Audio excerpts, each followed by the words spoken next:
우리 조 권사님 기도 참 은혜롭게 잘해 주셨습니다. 감사합니다. 역시 새벽에 기도하시는 분들은 그 기도에 힘이 있습니다. 교학교 선생님들 기억하시겠죠? 어른들도 기억하실 거예요. 복음성가 중에 그런 복음성가 있습니다. 흔들흔들 흔들흔들, 기억하세요? 아시는 분들 한번 불러보시죠. 흔들흔들 흔들 흔들 흔들 흔들 흔들 흔들 랄라랄라, 흔들 속에 쭉정이는 밖으로 밖으로 밖으로, 흔들 속에 알맹이는 안으로 안으로 안으로, 흔들수록 쭉정이는 사라지고 알곡만 남아요. 우리들은 모두 다 알곡이 됩시다.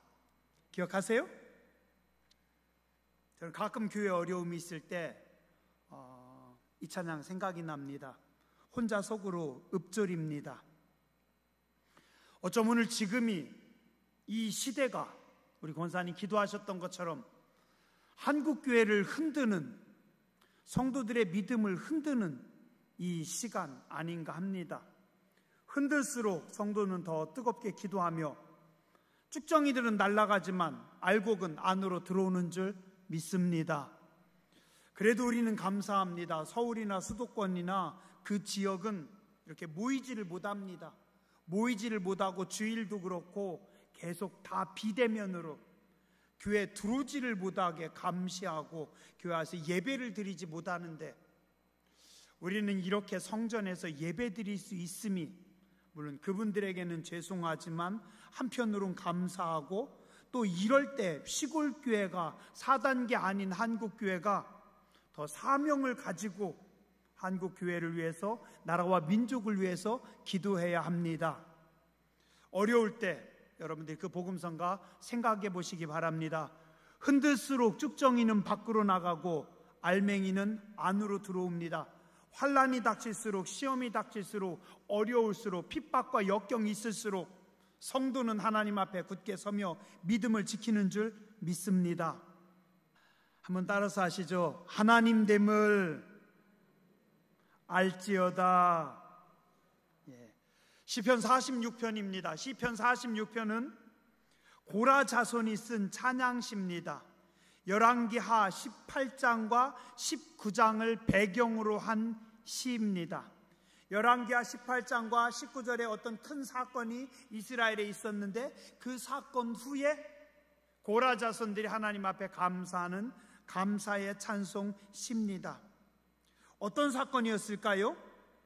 주전 예수님 모시기 701년경 남유다에 히스기야 왕이 통치하고 있던 때 일이었습니다. 저 북쪽에 아수르의 군대가 북이스라엘을 다 무너뜨려 버렸습니다. 그래서 북이스라엘이라고 하는 나라가 사라지고 나서 벌써 20년이 지났습니다. 이스라엘이 남유다 북이스라엘로 반으로 갈라졌는데, 북이스라엘이 아수르에 무너져서 20년이 흘렀고, 이제 그 아수르의 군대가 쳐들어와서 남유다의 성들도 다 쓸어버렸어요. 마지막 하나 남았습니다. 어디예요? 수도인 예루살렘 성입니다. 아수르의 강한 군대가 얼마만큼 왔냐면은 18만 5천 명. 지금부터 2700년 전에 18만 5천 명이면은 엄청난 군대입니다. 예루살렘 성을 포위하고 또 포위하고, 그리고 너희가 항복해라라고 종용하고 있던 때입니다. 엄청난 적군에 비해서 이스라엘의 전력은 아주 형편이 없었습니다. 군대도 없었고 물자도 없었고 계속 무너지고 무너지던 때였습니다.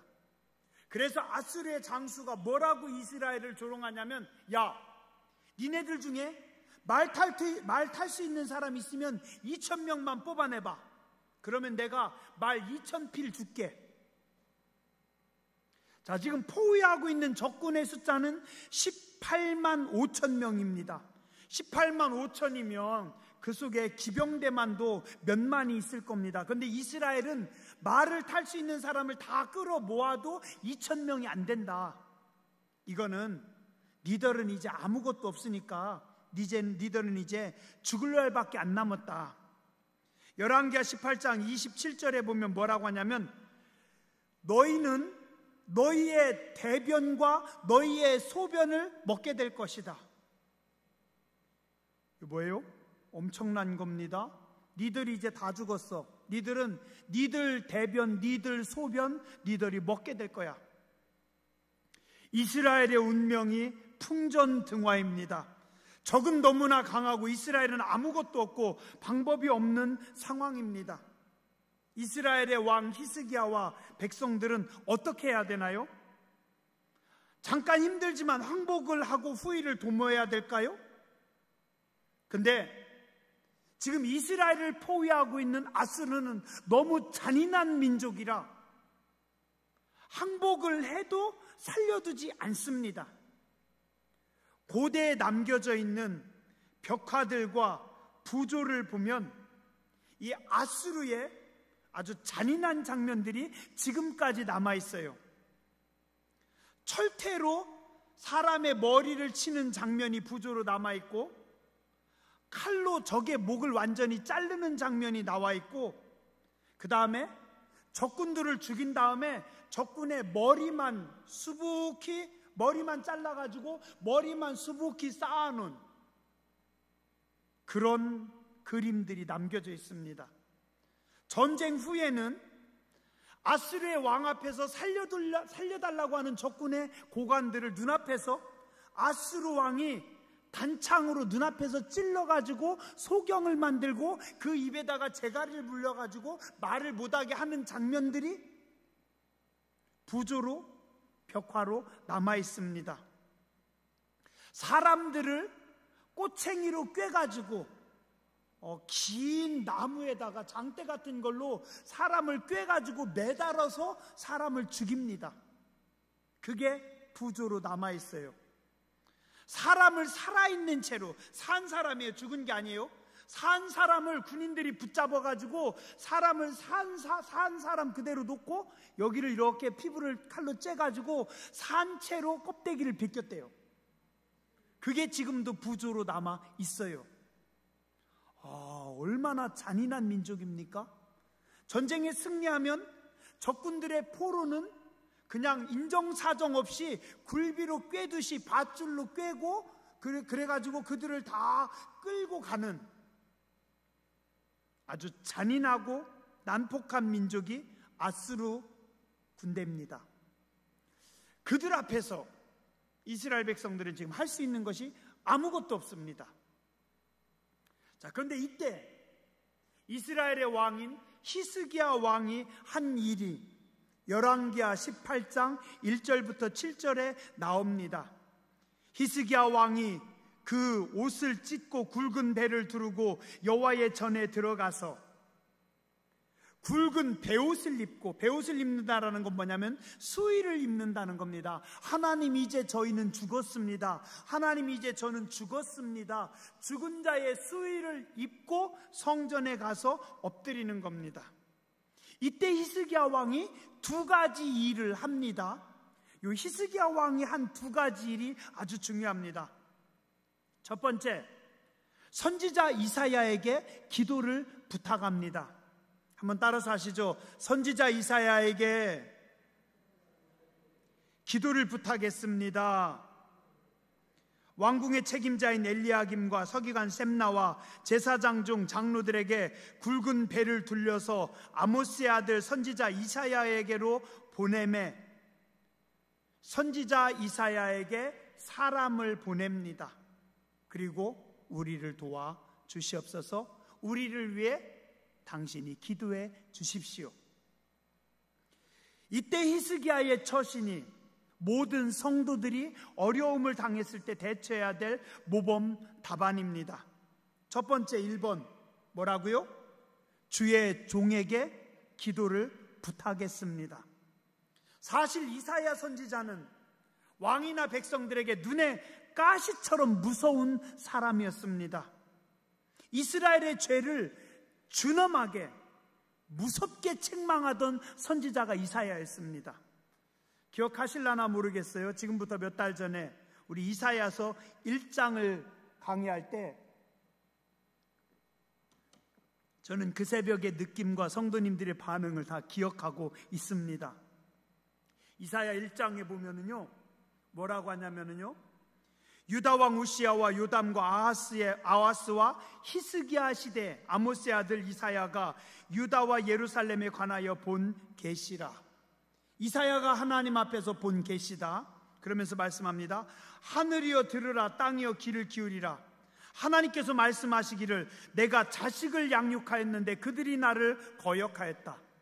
소는 그 임자를 알고 나귀는 그 주인의 구유를 알건만 이스라엘 백성들은 소만도 나귀만도 못하다. 슬프다 범죄한 나라요, 허물진 백성이요, 행악의 종자요, 행위가 부패한 자식이로다. 이사야가 이스라엘 백성들에게 이야기하기를 행악의 종자요, 행위가 부패한 백성들이다. 너희가 어찌하여 매를 다모아지려고 패역을 거듭하느냐? 온 머리는 병들었고 온 마음은 피곤하였고 발바닥부터 머리까지 성한 곳이 없고 상한 것과 터진 것과 새로 맞은 흔적뿐이거늘 너희는 짜며 싸매며 기름으로 부드럽게 함을 받지 못하였는도다. 너희의 땅은 황폐하였고 너희 성읍들은 불에 탔고 너희의 토지는 너희 목전에서 이방인에게 삼켜졌으며 이방인에게 파괴됨같이 황폐되었다. 이게 이사야 1장의 백성들을 향해서 지금 선포하는 설교입니다. 너희 소돔의 관원들아, 여호와의 말씀을 들을지어다. 너희 고모라의 백성들아, 너희가 하나님의 법에 귀를 기울일지어다. 설교하는데 이 소돔의 관원들아, 이 고모라 백성들아, 이 소돔과 고모라 같은 놈들아, 그러면서 이사야가 소리치는 겁니다. 너희의 무수한 재물이 내게 무엇이 유익하냐? 나는 순양의 번제와 살찐 짐승의 기름에 배불렀고 나는 숫송아지나 어린 양이나 순염소의 피를 기뻐하지 아니하노라. 너희가 내 앞에 보이려 오니 이것을 누가 너희에게 요구하느냐? 내 마당만 밟을 뿐이니라. 너희는 성전에 예배하러 온다고 하지만 내 마당만 밟고 있다. 다시는 헛된 재물 가지고 오지 마라. 그것이 하나님께 짐이고 하나님이 그걸로 인해 곤비하다.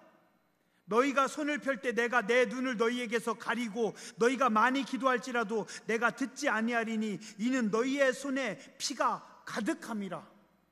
이게 이사야 1장입니다. 어때요? 무섭게 선포합니다. 그러면서 뭐라고 해요? 너희가 즐겨 순종하면 땅의 아름다운 소산을 먹을 것이요 너희가 거절하여 배반하면 칼에 삼켜지리라. 하나님의 말씀을 들으면 너희가 땅의 아름다운 소산을 먹을 거지만 하나님의 말씀을 배반하면 너희에게 칼이 삼켜질 것이다. 신실하던 성읍이 어찌하여 창기가 되었냐? 창녀가 되었냐? 너희 땅에는 살인자들 뿐이니라. 저는 이사야서 1장 강의할 때 그 느낌 아직도 생생합니다. 목사님 너무 심한 거 아니에요? 기껏 기대하고 나왔더니 말씀을 들었더니 기분 나쁜 말씀만 쏟아져 나오는군요. 이사야가요 그렇게 무섭게 책망하던 선지자였습니다. 실제로 히스기야 왕의 아들 므낫세는요 이사야의 지적이 기분 나빠서 군대를 보내가지고 이사야가 나무 속에 숨었는데 톱으로 켜가지고 이사야를 죽여버립니다. 그런데 우리가 이사야서를 계속 보면 이사야서가 66장으로 되어 있는데 맨 뒤에 65장, 66장은 결론입니다. 그 바로 전에 63장과 64장에 보면 이사야가 하나님 앞에 기도하는 기도가 나옵니다. 뭐라고 해요? 하나님, 우리가 범죄하였사오나 우리를 불쌍히 여겨 주시옵소서. 선지자의 아픔이 나옵니다. 하나님과 이스라엘 백성 사이의 중재자로서 죄만 지적하는 것이 아니라 이스라엘의 민족의 죄를 품고 간절히 기도하고 몸부림친 게 선지자입니다. 저는 이게 진정한 하나님의 종이라고 생각합니다. 하나님의 종은, 하나님의 사람은 죄에 대하여 단호하고 준엄해야 합니다. 죄는 죄라고 정확하게 지적해야 하고 무섭게 책망하는 게 선지자입니다. 그러나 선지자는 죄의 지적에서 끝나는 것이 아니라 민족의 죄와 민족의 악을 가슴에 품고 하나님 앞에 엎드려 우는 자입니다. 하나님과 백성들 사이의 중보자입니다. 구약의 모세가 그랬습니다. 이스라엘이 범죄할 때마다 하나님 앞에 엎드려서 하나님 이들을 불쌍히 여겨 주시옵소서. 그래서 신약성경 히브리서 13장 7절은 이렇게 말씀합니다. 너희를 인도하는 자들에게 순종하고 복종하라. 그들은 너희 영혼을 위하여 경성하기를 자기들이 청산할 자인 것 같이 하느니라. 그들로 하여금 즐거움으로 이것을 하게 하고 근심으로 하게 하지 말라. 그렇지 않으면 너희에게 유익이 없으리라. 너희를 인도하는 자들에게 순종하고 복종하라. 그들은 너희 영혼을 위하여 경성하기를 깨어있기를 자기가 청산할 자인 것처럼 하느니라. 그래서 그들로 하여금 즐거움으로 이것을 하게 하고 근심으로 하게 하지 말라. 그렇지 않으면 너희에게 유익이 없으리라. 여러분들이 좋든지 싫든지 여러분의 기분과 상관없이 하나님과 여러분들 사이에 중재자를 존중하세요. 그리고 어려운 일이 있을 때 부탁하세요. 위에서 기도합니다. 그리고 그 선지자의 기도, 중보자의 기도를 하나님께서 들으시고 기뻐하십니다. 자, 오늘 히스기야가 민족의 위기 때 이사야에게 사람을 보내서 우리를 위해서 기도해달라고 부탁합니다. 그리고 두 번째 어떻게 해요? 성전에 나가서 엎드립니다. 히스기야의 가장 위대한 신앙의 모습은 위기의 때 하나님 앞에 엎드리는 거였습니다. 하나님께 적군이 보낸 항복 문서를 펼쳐놓고 기도합니다. 열왕기하 19장 14절부터 19절에 보니까 히스기야가 사자의 손에서 편지를 받아들고 여호와의 성전에 올라가서 히스기야가 그 편지를 여호와의 앞에 펴놓고 적군의 사자가 협박하는 적군의 사자가 보낸 그 편지를 성전에 가지고 올라가서 하나님 앞에 갖다 펼쳐놓고 하나님 보시옵소서, 하나님 들어주시옵소서, 하나님 사내립이 살아계신 하나님을 비방하며 보낸 말을 들어주시옵소서. 하나님의 백성들이 하나님의 땅이 황폐하게 됐고 하나님 우리가 죽게 생겼으니 우리를 불쌍히 여겨 주십시오. 그때 하나님께서 응답하십니다. 어떻게 해요? 아모스의 아들 이사야가 히스기야에게 보내 이르되 이스라엘 하나님 여호와의 말씀이 네가 아수르 왕 사네립 때문에 내가 기도하는 것을 내가 들었노라 하였나이다. 하나님께서 누굴 보냅니까? 이사야를, 주의 종을 히스기야 왕에게 보내서 너희의 기도하는 것을 내가 들었다. 열왕기하 20장 1절부터 3절에 보니까 오늘 본문 말씀에 오늘 이 이야기의 그 내용과 핵심을 정확하게 말씀합니다. 그때 히스기야가 병들어 죽게 되매 아모스의 아들 선지자 이사야가 그에게 나와서 그에게 이르되 죄송해요. 이 부분은 제가 지금 잠깐 착각했는데요. 히스기야가 그 뒤에 병들어 죽게 되었을 때 또 어떻게 해요? 히스기야는 이사야가 당신이 죽게 되었습니다. 당신의 집안을 정리하십시오라고 할 때 어떻게 합니까? 벽을 향하여 여호와께 기도하여 이르되 여호와여 내가 진실과 전심으로 주 앞에 행하며 주께서 보시기에 선하게 행한 것을 기억하옵소서 하고 히스기야가 심히 통곡하니라. 히스기야가 죽게 됐을 때 벽을 향하여 하나님 앞에 엎드리고 하나님 나를 불쌍히 여겨 주시옵소서. 그때 15년의 수명을 연장해 줍니다.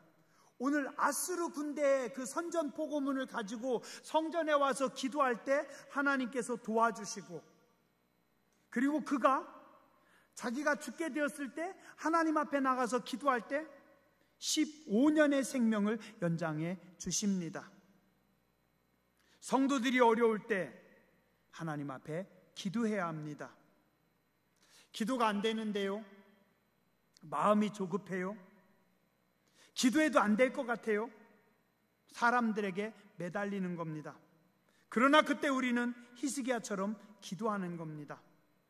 믿음의 선포가 가슴에 담기지 않는다 할지라도 믿음의 선포, 하나님의 말씀을 가슴에 품고 담고 기도하는 게 성도입니다. 시편 50편 15절에 성경 말씀합니다. 환난 날에 나를 부르라. 내가 너를 건지리니 네가 나를 영화롭게 하리로다. 그리고 히스기야가 선전포고문을 가지고 와가지고 하나님 앞에 엎드리는 그 밤에 하나님께서 아수르의 18만 5천 명을 다 진멸하십니다. 몇 명을 보내세요? 단 한 명의 천사를 보내셔서 역대하 32장 20절 21절 이러므로 히스기야 왕이 아모스의 아들 선지자 이사야와 더불어 하늘을 향하여 부르짖어 기도했더니 히스기야 왕이 아모스의 아들 선지자 이사야와 함께 하늘을 향하여 부르짖어 기도했더니 하나님께서 한 천사를 보내어 아수르 왕의 진영에서 모든 큰 용사와 대장과 지휘관들을 멸하신지라. 아수르 왕이 낯이 뜨거워 그의 고국으로 돌아갔더니 그의 시내 전에 들어갔을 때 그의 몸에서 난 자들이 거기서 칼로 죽였더라. 이때 지은 시가 그 유명한 오늘 우리가 본 시편 46편입니다. 다 죽은 줄 알았는데, 다 끝난 줄 알았는데 왕이, 백성들이 하나님 앞에 부르짖어 기도하고 선지자 이사야에게 우리를 위해 기도해달라고 기도하고 왕과 선지자 이사야의 기도를 하나님께서 들으시고 한 명의 천사를 보내서 그 밤에 18만 5천 명을 다 치시고 적국의 왕은 고국으로 돌아갔는데 자기 아들의 칼에 의해서 죽임당하고. 누가 하셨을까요? 누가 하신 것 같아요? 그게 오늘 시편 46편에 나옵니다. 오늘 말씀의 본문 한번 보시기 바랍니다. 지금 전쟁에서 승리했습니다. 구원받았습니다. 그리고 이스라엘 백성들이 고백합니다. 하나님은 우리의 피난처시요 힘이시니 환난 중에 만날 큰 도움이시라. 우리는 말을 탈 수 있는 기병 2,000명도 없었는데 하나님은 환난 중에 만날 큰 도움이십니다. 그러므로 땅이 변하든지 산이 흔들려 바다 가운데 빠지든지 바닷물이 솟아나고 뛰놀든지 그것이 넘침으로 산이 흔들릴지라도 천재지변이 일어날지라도 아무리 난리가 나고 아무리 큰 어려움이 있을지라도 아무리 적군이 우리를 포위하고 또 포위하고 난리가 났을지라도 우리는 두려워하지 아니하리로다. 그 옛날에 북이스라엘의 군대가 북이스라엘 위에 아람의 군대가 밤에 와가지고 엘리사가 있는 도단성을 감싸고 또 감싸고 또 감쌌습니다. 엘리사의 종이 밖에 나가서 봤더니 적들이 빽빽합니다. 그걸 보고 엘리사의 종은 두려워합니다. 그러나 엘리사는 어떻게 해요? 눈 하나 깜짝 안 합니다. 왜요? 하나님이 보호하시니까. 적군이 아무리 많든지 적군이 아무리 넘칠지라도 엘리사는 두려워하지 않았습니다. 오늘 이스라엘 백성들도 고백합니다. 18만 5천 명의 군대가 지금 북이스라엘을 무너뜨렸고 남유다도 다 무너뜨렸고 우리도 다 죽이게 생겼지만 하나님께서 우리를 지키시기 때문에 우리는 두려워하지 않습니다. 4절에서 7절 아무리 난리가 나고 천지개벽이 일어나도 누구만 함께 하면 돼요? 하나님만 우리와 함께 하시면 됩니다. 아수르의 군대가 아무리 많고 난폭해도 하나님만 계시면 상황 끝입니다. 혹시 오늘 여러분들의 삶 중에 제가 오늘 말씀드린 이 이스라엘 백성들보다 더 어려운 분들이 있습니까? 이스라엘 백성들보다 더 힘든 고통 가운데 더 큰 문제 가운데 있는 분들이 있습니까? 5절에 보니 하나님이 그 성 중에 계심에 성이 흔들리지 아니할 것이라. 새벽에 하나님이 도우시리로다. 우리 5절 마스크는 쓰셨지만 함께 큰 목소리로 봉독하겠습니다. 하나님이 그 성 중에 계심에 성이 흔들리지 아니할 것이라. 새벽에 하나님이 도우시리로다. 아멘. 저는 이 말씀 참 좋아하고 또 좋아합니다. 하나님이 고대제일교회에 계시니 고대제일교회가 흔들리지 아니하리로다. 하나님께서 이희표 목사와 함께 하시니, 하나님께서 여러분들과 함께 하시니 여러분이 흔들리지 아니할 것이라. 하나님께서 여러분들의 가정에 함께 하시니 여러분의 가정이 흔들리지 아니하리라. 하나님께서 여러분들의 자녀들을 붙잡으시니 여러분들의 자녀들이 흔들리지 아니하리라. 누구만 계시면 돼요? 하나님만 계시면 됩니다. 하나님만 모시고 있으면 아무 문제가 없습니다.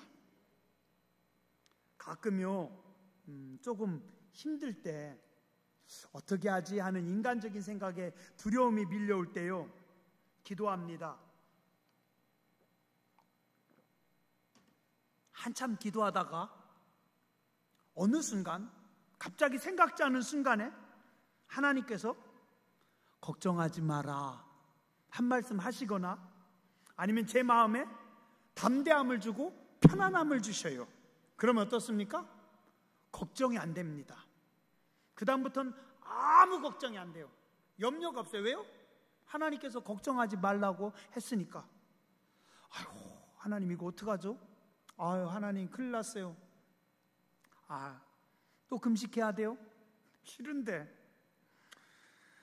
알았어요. 기도원 왔으니까 억지로라도 일주일만 금식할게요. 아침에 금식하고 점심에 금식하고 목욕탕에 가서 목욕을 하고 딱 나오는데 갑자기 하나님께서 말씀하셨어요. 생각지도 않았는데 뭐 그 정도 가지고 금식까지 하냐. 얼마나 반가웠던지. 그래서 제가 얼른 자판기에서 포카리 스웨터 빼서 먹고 빨리 그 앞에 슈퍼 가가지고 과자 사서 맛있게 먹었잖아요. 그리고서 식사를 했잖아요. 하나님께서 저한테 그랬거든요. 뭘 그 정도 가지고 금식까지 하니? 그래서 금식하지 말라는 거잖아요. 잘 먹었어요. 그리고 그날 저녁부터 밥 실컷 먹었어요. 근데 정말 제가 기도하던 그 문제를 하나님께서 싹 해결해 주셨어요. 그리고서 그 다음 주에 옆에 교회에서 부흥회 하더라고요. 그래가지고 그 교회 가서 은혜를 많이 받았잖아요. 부흥회 하는 데 가서 은혜 받으라고, 기도 뜨겁게 하라고 하나님께서 금식하지 말고 밥 잘 먹으라고 저한테 뭘 그 정도 가지고 금식까지 하니? 하나님만 모시면 됩니다. 하나님만 계시면 됩니다. 여러분의 가정에 하나님만 계시면 됩니다. 한국교회, 이 나라 이 민족에 하나님만 모시고 계시면 됩니다. 새벽에 하나님이 도우시리로다. 이스라엘 백성들은 두려웠습니다. 어느 새벽에 아수르가 넘어올지 모르는 겁니다. 그들은 두려워서 떨고 있었는데, 그 새벽에 아수르의 군대가 성벽을 넘어올 줄 알았는데 그 새벽에 하나님께서 아수르의 군대를 다 치셨어요. 따라서 아시죠? 인간의 끝이 하나님의 시작입니다. 성도는 절망이 아니라 하나님의 기적을 경험하는 사람들입니다. 새벽에 모든 백성들이 다 잤을 때, 사람이 손을 놓았을 때, 사람이 아무것도 할 수 없을 때 하나님께서 하시는 줄 믿습니다. 저는 이 말씀도 참 좋아요. 왜요? 제가 하는 게 아니거든요. 새벽에 내가 잠자고 있을 때, 내가 손을 놓고 있는 그 시간에 하나님께서 움직이시는 줄 믿습니다. 이스라엘 백성들이 잠자는 시간에, 그 새벽에 하나님께서 움직이셨습니다. 10절, 너희는 가만히 있어 내가 하나님됨을 알지어다. 너희는 가만히 있어 내가 하나님됨을 알지어다. 신앙생활은 누가 하는 겁니까? 내가 하는 거예요? 아닙니다. 인간이 하는 거 아닙니다. 하나님께서 하시는 겁니다. 내가 다가서는 것이 아니라 하나님께서 다가오시는 것입니다. 며칠 전부터요, 우리 출애굽기 지금 들어갔습니다. 출애굽기 1장, 2장, 3장 보면서 어때요? 모세가 기도를 많이 해가지고, 모세가 성령 충만해가지고, 모세가 광야에서 40년 동안 헌신하고 내가 하나님의 일을 위해서 일하겠습니다, 내가 하나님께 쓰임받기 원합니다, 기도해서 하나님께서 쓰셨어요? 아닙니다. 부끄러운 40년, 버려진 40년, 다 망가진 40년, 이제 아무것도 할 수 없는 그 시간에 하나님께서 모세를 찾아오셨고, 하나님께서 모세를 만나셨고, 네가 선 곳은 거룩한 곳이다라고 말씀하시고, 하나님께서 모세를 붙잡아서 쓰셨습니다. 성경 어디를 보세요? 인간이 이랬나? 하나님께서 하시는 겁니다. 다 하나님께서 하십니다. 이스라엘 백성들이 이 큰 승리를 경험하면서 그들이 깨닫고 고백합니다. 너희는 가만히 있어 내가 하나님됨을 알지어다. 그죠? 여러분의 삶 속에 이런 경험들이 많으시기를 바랍니다. 하나님께 맡기고 나아가시기 바랍니다. 우리가 하는 것이 아니라 하나님이 하십니다. 시편 46편의 고백이 여러분의 삶 속에서, 여러분의 가정에서, 여러분들의 자녀들에게서 날마다 고백되어지시길 주님의 이름으로 축원합니다. 기도하겠습니다.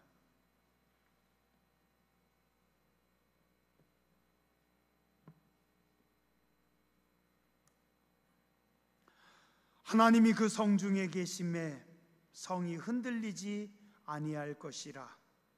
새벽에 하나님이 도우시리로다 말씀하신 하나님, 아수르의 큰 군대 앞에, 무서운 적들 앞에서 온 이스라엘은 떨었지만 주의 종 이사야가 하나님 앞에 기도할 때, 히스기야가 하나님 앞에 몸부림칠 때, 왕의 기도를 들으신 하나님, 주의 종의 기도를 들으신 하나님, 그들의 문제를 푸시고 그들의 삶을 새롭게 하시고 아름다운 찬양의 고백과 기쁨의 고백을 그들에게 주셨습니다. 오늘 우리 삶 속에서도 문제 앞에, 환경 앞에, 사람 앞에 좌절하고 주저앉지 말게 하시고, 고개 들어 하나님 바라보게 해주시고, 기도하게 하여 주시고, 하나님의 은혜로, 하나님의 도우심으로 날마다 승리하며, 우리도 히스기야처럼, 우리도 이스라엘 백성들처럼, 우리도 이사야처럼 고백하게 하여 주시옵소서.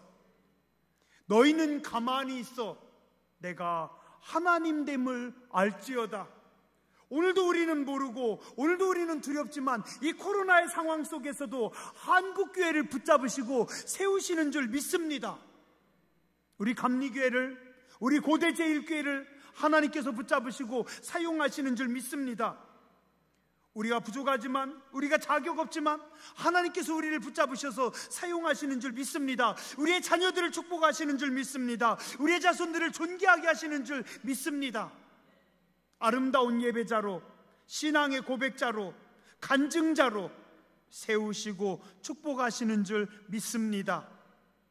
존귀하신 주님 예수 그리스도의 이름으로 감사하며 간절히 기도드렸습니다. 아멘.